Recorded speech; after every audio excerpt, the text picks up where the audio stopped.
Chapter 5. The Wang brothers deliberate how to make a concubine the mistress of the house. Yin Tai-yu dies. The Muslims were out for blood. They besieged the Yamen gate so closely that not a drop of water could have trickled through, and threatening to drag Mr. Chang out and beat him to death. The magistrate was thoroughly frightened. After a careful investigation, he discovered that one of his subordinates had told the Muslims of Mr. Chang's part in the business. After all, I am head of the county, and they dare not touch me, he told Mr. Chang and Fan Chin. But if they break in and find Mr. Chang here, there's no knowing what may happen. I must think of a way to get you out of here. Once you have left, all will be well. He immediately summoned his most reliable men to discuss the question. Luckily, the back of the Yamen was hard by the north gate of the city. After several men had slipped outside the city wall, Mr. Chang and Fan Chin were lowered to them by ropes. Then Chang and Fan changed into blue cloth gowns, straw hats and sandals, and, stealthily as stray dogs, swiftly as fish escaping from the net, fled back to the provincial capital. In the meantime, examiners and officials had gone to the Yamen gate to pacify the people and speak to them fairly, until gradually the Muslims dispersed. Magistrate Tang sent a detailed report of the whole business to the Provincial Commissioner of Justice, who summoned him to the provincial capital. On entering the presence of the commissioner, Magistrate Tang took off his gauze cap and kowtowed again and again. "To tell you the truth, you acted a little too hastily," said the commissioner. "To pillory the culprit would have been punishment enough. Why pile the beef on the pillory? What sort of penalty is that? However, this insubordination must be nipped in the bud. I shall have to punish the ringleaders. Go back to your Yamen and take care not to act so rashly in the future." Magistrate Tang kowtowed again. "I bungled the affair," he confessed. "Since you have overlooked my fault, I owe you the same gratitude that I do to heaven and earth, or to my parents. In future, I promise to do better. But when your decision is made, Your Excellency, I hope you will allow me to punish the ringleaders in my own county, to recover some of the face I have lost." When his superior gave his consent, Magistrate Tang thanked him and left. Sometime later, 5 of the Muslim leaders in Kaoyao were found guilty of insubordination and sentenced to be pillared in their own county. When Magistrate Tang received the orders, he issued a notice summoning his officers, and the very next morning swaggered into the court and punished the offenders. He was just about to leave when 2 men came in to appeal to him, and he ordered them to approach for questioning. The first was called Wang Er, and he lived next door to Senior Licentiate Yin. In the third month of the previous year, the Yin family's sucking pig had strayed into the Wang's yard, but the Wangs have returned it immediately. Yin said, "To take a pig back like this means very bad luck." He forced the Wangs to buy it for 80 cents of silver. They had fattened it up until it weighed over 100 caddies when it had wandered into Yin's yard by mistake. The Yin family shut it up, and when Wang's elder brother went to ask for it, Senior Licentiate Yin said, "It's my pig, and if you want it, you must pay me a market price for it." Wang was a poor man. How could he find the money? But when he started to argue, Yin's son took the bolt of the door and rolling pin and beat him within an inch of his life. He was lying at home now with a broken leg, so his younger brother had come to lodge a complaint. The magistrate turned to the other plaintiff, who was between 50 and 60 years old, and asked, "What is your name?" "Huang Mengtang," was the answer. I live in the country. In the ninth month last year, I came to the city to pay my taxes. But I didn't have enough money, so I asked a go-between to borrow 20 taels of silver for me from Senior Licentiate Yin at 3% monthly interest. I signed a contract with Senior Licentiate Yin, but I didn't take the money. For here in town, I met a relative from the country who said he would lend me a part of the amount, and I should borrow the rest from friends in the country. He advised me not to borrow from Senior Licentiate Yin. After paying my taxes, I went back with his relative. That was more than 6 months ago. Just lately, I remembered the agreement I had signed and came back to town to ask Senior Licentiate Yin to give it back to me. But he demanded that I pay the interest for all these months. I didn't borrow the money, so why should I pay the interest? I asked. Senior Licentiate Yin said if I had taken the agreement back at once, he could have lent the money to someone else. As it was, I had prevented him using those 20 taels and made him lose half a year's interest. Now I must pay it. I realized I was in the wrong and asked the go-between to speak for me, promising to take Senior Licentiate Yin presents of pork and wine if he would give me back the contract. But he still insisted on having the money. Now he has seized my donkey and grain sacks as a fine, yet he still won't return that contract. I asked you, sir, to judge such underhanded dealings. A man who is senior licentiate ranks among the scholars, declared Magistrate Tang. Yet instead of doing good deeds, he cheats poor people like this. Disgraceful. He approved both plaintiffs' petitions and told them to wait outside. Now someone had already reported this to Yin. He was panic-stricken and thought, both complaints are true. If I have to appear in court, I shall lose face. I better make myself scarce. He bundled some things together and fled to the provincial capital. The magistrate signed a warrant and sent runners to Yin's house to arrest him, but he had flown. Then they went to his younger brother Yin. Then they went to his younger brother Yin Taiyu. These two brothers did not live together. Yin Taiyu had bought himself the rank of a scholar of the Imperial College and had more than 100,000 taels of silver. But, rich as he was timid. When the runners showed him the warrant and he learned that his brother was not at home, he dared not offend him.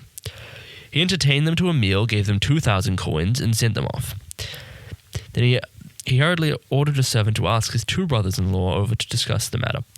One of his brothers-in-law was called Wang Te, and the other Wang Jin. They were scholars, one of whom drew a subsidy from the prefectural school, and the other from the county school.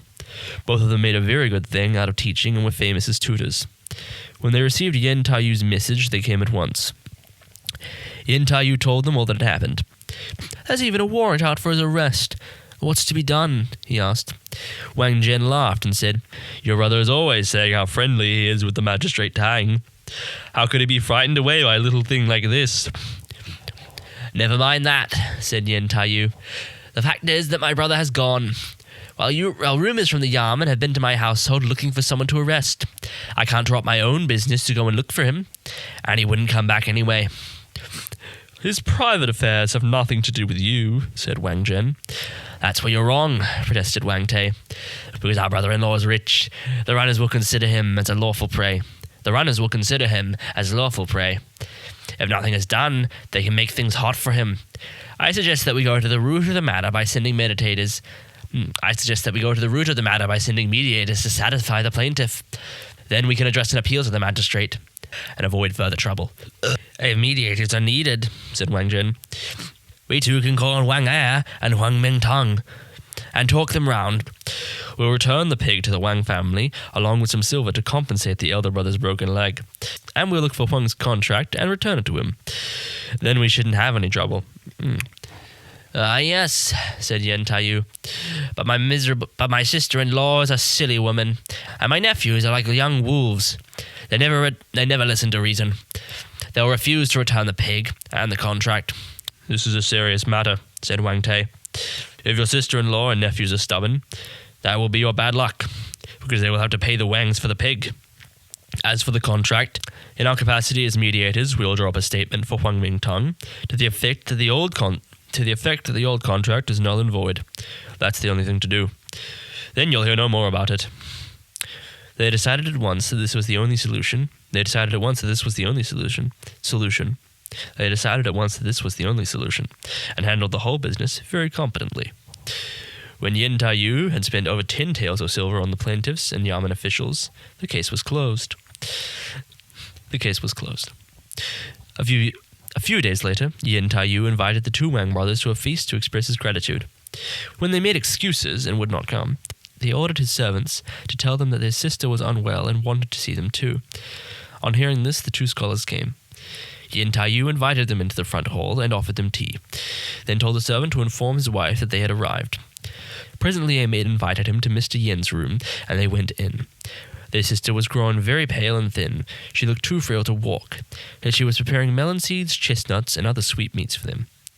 When she saw her brothers, she left her work and stepped forward to welcome them, and the nurse brought in the concubine's 3-year-old son in a silver necklet and red suit to see his uncles. While they were sipping tea, another maid announced, "The new wife asked permissions to pay her respects. We won't disturb her." The Wang brothers responded politely. Then they sat down for a chat and asked after their sister's illness, urging her, since she was so weak, to take some cordials. While they were talking, a feast was laid in the front hall, and they were invited to the table. In the course of conversation, Senior Licentiate Yin's name came in. Wang Jin said to Wang Te with a laugh, "I can't understand, brother, how anyone who writes so badly ever passed the examination and became a stipendiary." "Oh, that was 30 years ago," Wang Mian answered. "In those days, the examiners were all censors." What did they know? What did they know about compositions? "He's been growing more and more peculiar," said Wang Jin. "Since we are related, we invite him to several feasts each year, but he never offers us so much as a cup of wine. It was only the year before last that he became a senior licentiate and put up a flagstaff that he invited me to a feast." "I did not go," said Wang Te with a frown. "You made that senior licentiate rank a pretext to extract presents from everybody. County runners, even village heads, all had to fork out. He pocketed more than 200 strings of cash altogether, but he never paid his cook nor the butcher. Even now, he still owes them money. Every month or so, they make a scene in his house. It's really shocking." "I am really ashamed of him," said Yen Taiyu. "Though I have a little land, I don't mind telling you, our family of 4 usually feel it would be extravagant to buy pork. When my son is hungry, we just buy 4 cash worth of cooked meat for him. Although my brother has no land and so many mouths to feed, every other day he buys about 5 catties of pork and insists on having it cooked in turn.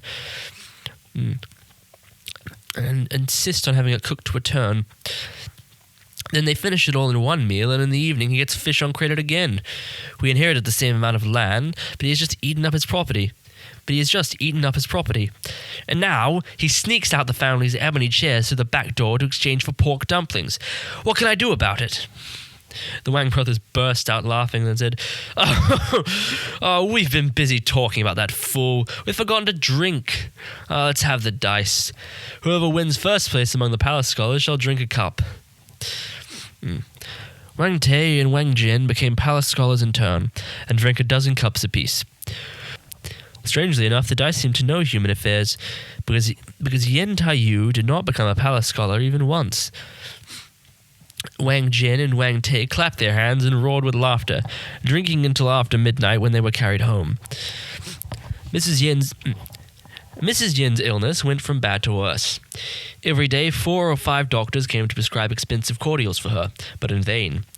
Soon she was completely bedridden, and concubine Xiao, the mother of the little boy, stayed by her bedside, giving her draughts of medicine and waiting on her hand and foot.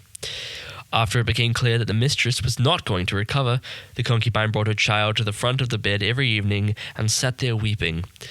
And one night she said, "All I pray for now is that Buddha will take me away in your place and let you get well." "Oh, that's silly talk. Oh, that's a silly way to talk," said Mr. Yin. "Everybody's span of life is fixed. How can you change with somebody else?" "Oh, don't say that," begged the concubine. "What does my death matter? But if anything happened to you, ma'am, the master would certainly marry again. He is over 40, but has only 1 son, and if he marries again, the new wife will care only for her own children. A stepmother is always cruel. Then my own son wouldn't live to grow up, and that would be the death of me. I'd rather die now instead of you to save this child's life." Mrs. Yin said nothing. Every day, with tears in her eyes, concubine Xiao nursed the sick woman and would not leave her. One evening, however, she left the room and did not come back for some time. "Where is the new wife? Where's the new wife?" asked Mrs. Chen. "Where's the new wife?" asked Mrs. Yin. A maid told her, every evening, the new wife burns incense in the courtyard and cries, praying to heaven and earth to let her die in your place, ma'am. This evening she thought you seemed worse, so she went out earlier to pray. Mrs. Yen looked rather skeptical. The next evening, however, when the concubine cried as she poured out all of her fears again, the wife said, Very well. We shall suggest to the master that when I die he should make you his wife. At once concubine Chow called Yen Taiyu in and told him what her mistress had said. In that case, said Yen, who had been hoping for this, I must invite my brother-in-law tomorrow morning to settle the matter, in order that we may have witnesses. Do what you think is best, said his wife with a weary wave of her hand. Accordingly, Yen Taiyu sent to invite the Wang brothers to come early the next day.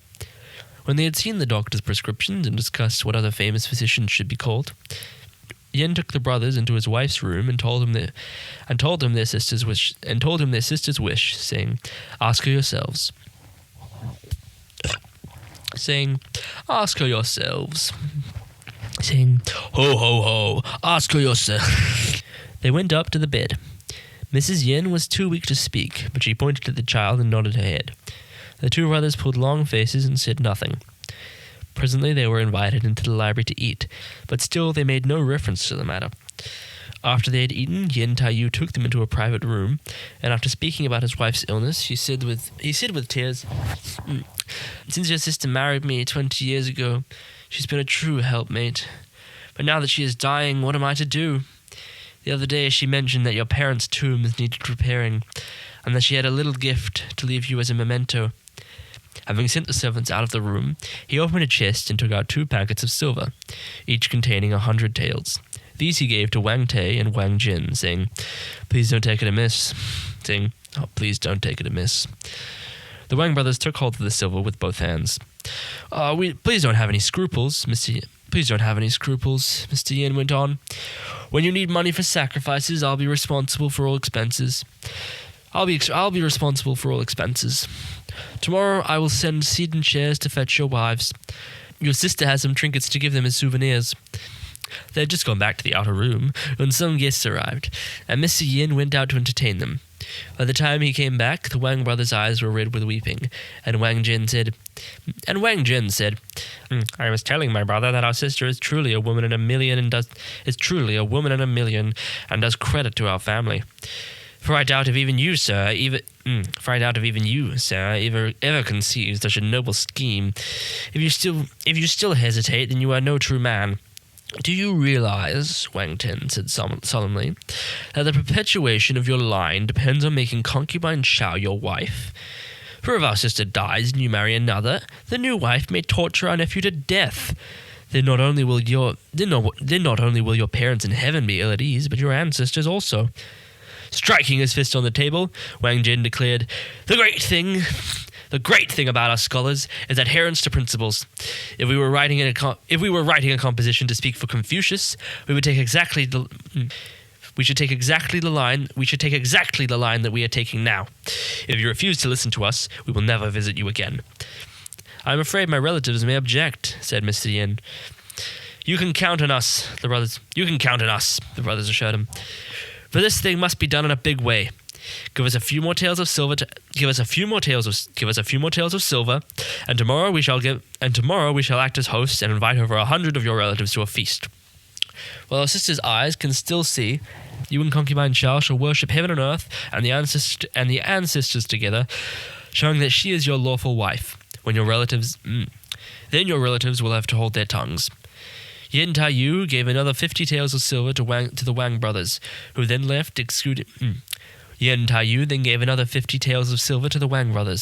then left exuding righteousness from every pore. The next day, accordingly, Wang Jin and Wang Te came to Mr. Yen's house and wrote scores of invitations to relatives from the various branches of the family. And all of them came with the exception of Senior Licentiate Yen's 5 sons from next door. When the guests had breakfasted, they went to Mr. Yin's bedside to witness a will, which her brothers drew up and signed. In the meantime, Mr. Yin put on a scholar's cap, a blue gown, and red silk sash, while concubine Chow dressed herself in crimson and put a gold chaplet on her head. As they worshipped heaven and earth and the ancestors, Wang Jin drew on his vast erudition to write a most moving announcement of his marriage to the Yin ancestors, and having informed the ancestors, he left the shrine.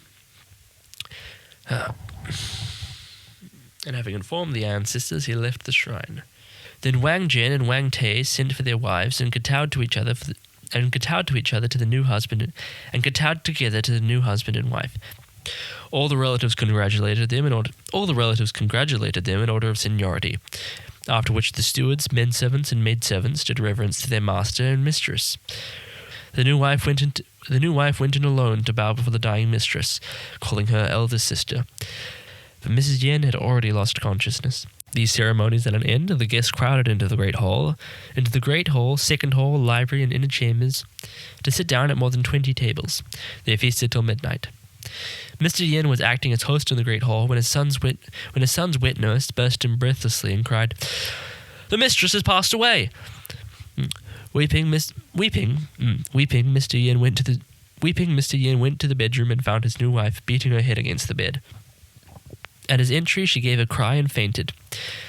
They helped her up and pried open her teeth and poured hot water down her throat. Then she came to herself and rolled on the floor, tearing her hair and sobbing as if her heart would break. Not even her husband could calm her. While the servants were in the hall and guests in the other rooms, the two sisters-in-law took advantage of their confusion. The two sisters-in-law took advantage of the confusion to whisk away the clothes, gold, and pearls.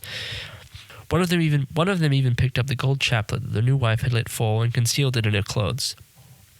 Mr. Yin told the nurse to bring in his son and threw a coarse linen cloth over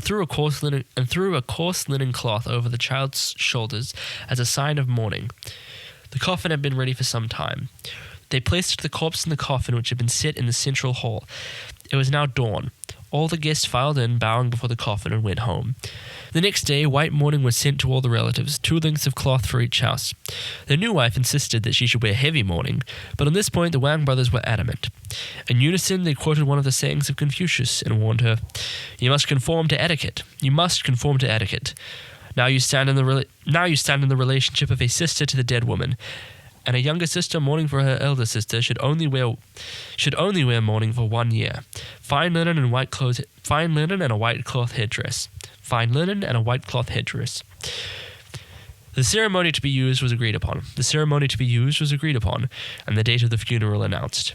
They fasted, held the funeral, and spent 4 or 5,000 taels of silver, observing the rites for half a year. We need not dwell on the details. The new Mrs. Yen felt very much indebted to the Wang brothers.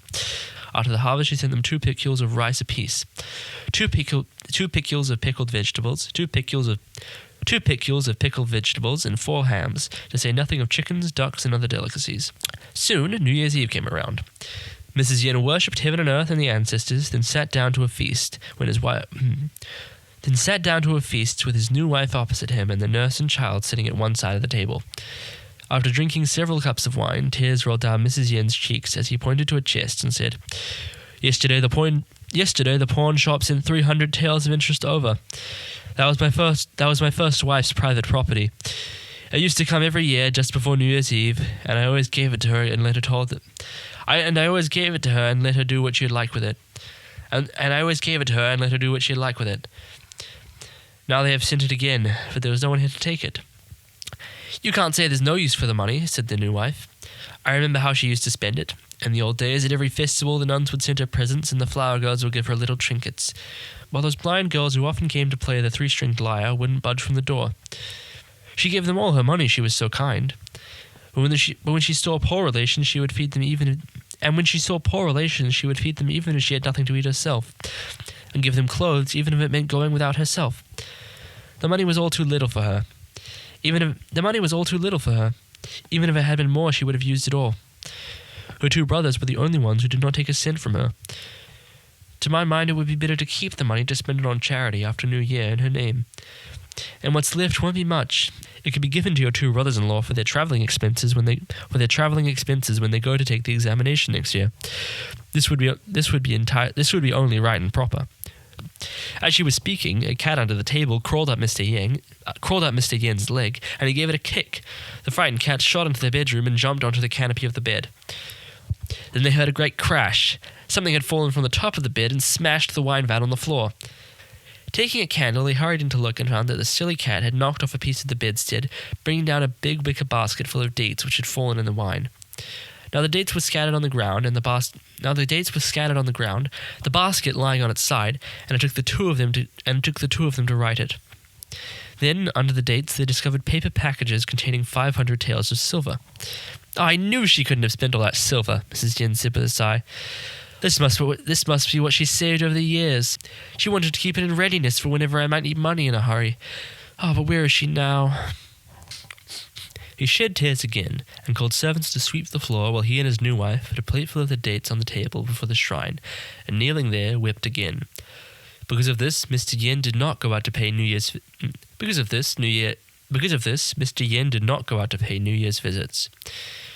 Mr. Yen did not go out to pay New Year visits, but stayed at home weeping from time to time, feeling out of sorts and in low spirits.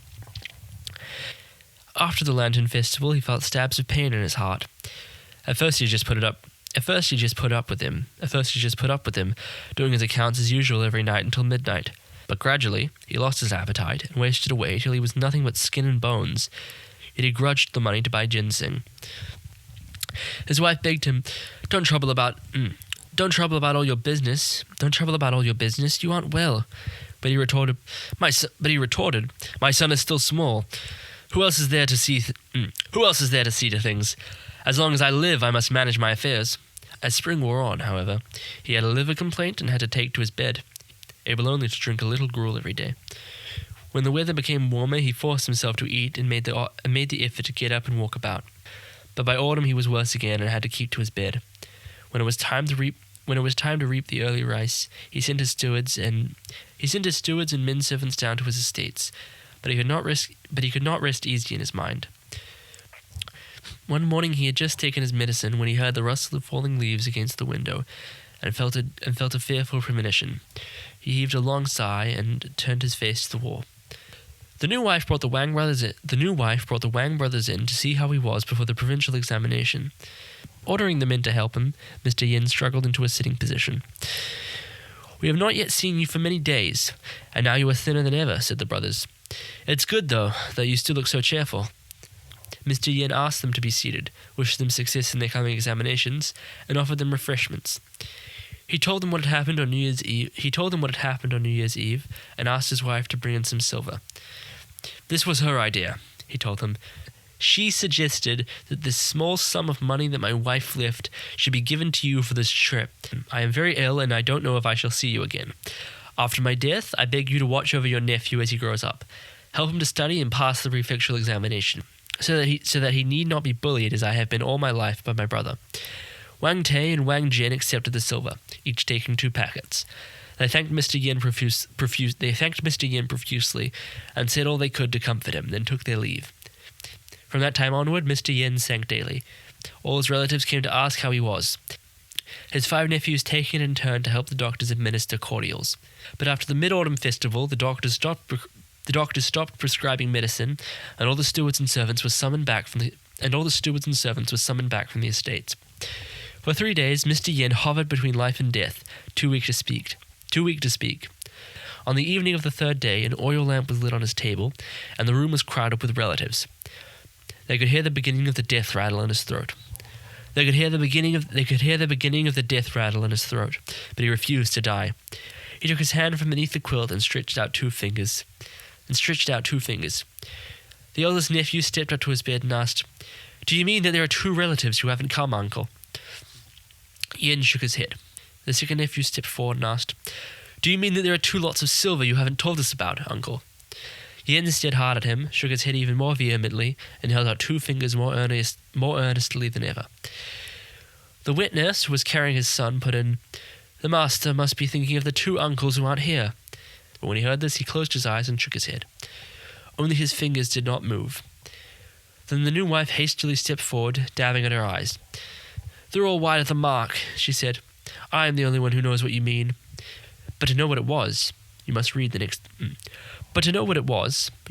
chapter which follows."